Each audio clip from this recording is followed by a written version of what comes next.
Stephen Byers, a fourth-year science student, has been learning a lot lately. But his latest studies aren't limited to just physics and biology. Byers is learning about Islam, a religion he's recently embraced. Like a brief illustrated guide to understanding Islam. About 5 years ago, Byers couldn't have pinpointed what belief system he followed.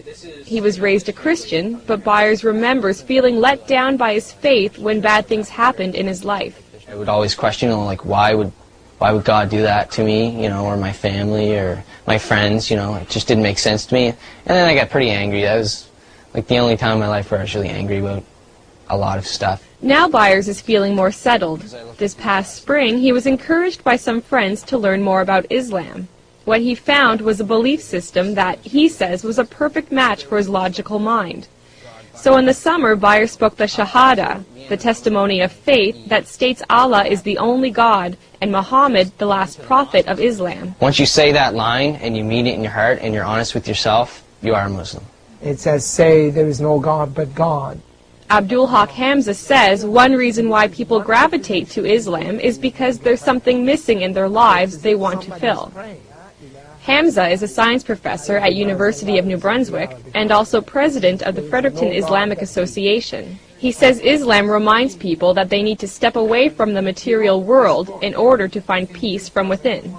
Because Islam tells you have to pray 5 times a day.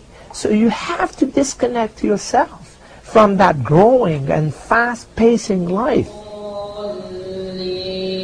The idea of peace is integral to Islam's message, a message that is twofold. First, a Muslim is called to submit to God, and then through that submission comes peace. Hamza says the only way to achieve peace outside is to achieve peace inside, through the will of God.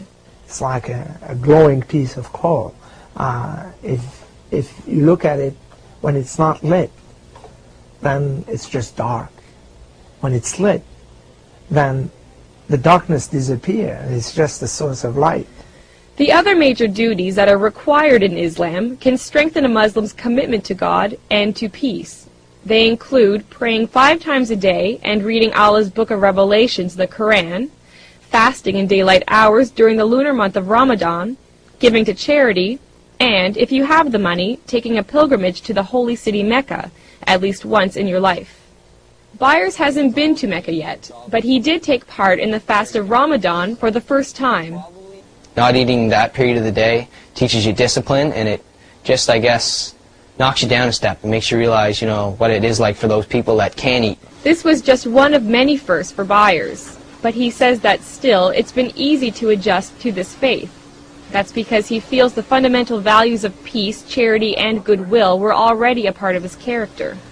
So just coming into it, I guess, would be just changing from the way I was to knowing that's how I was. Maybe it was more of a coming to understand the way I am.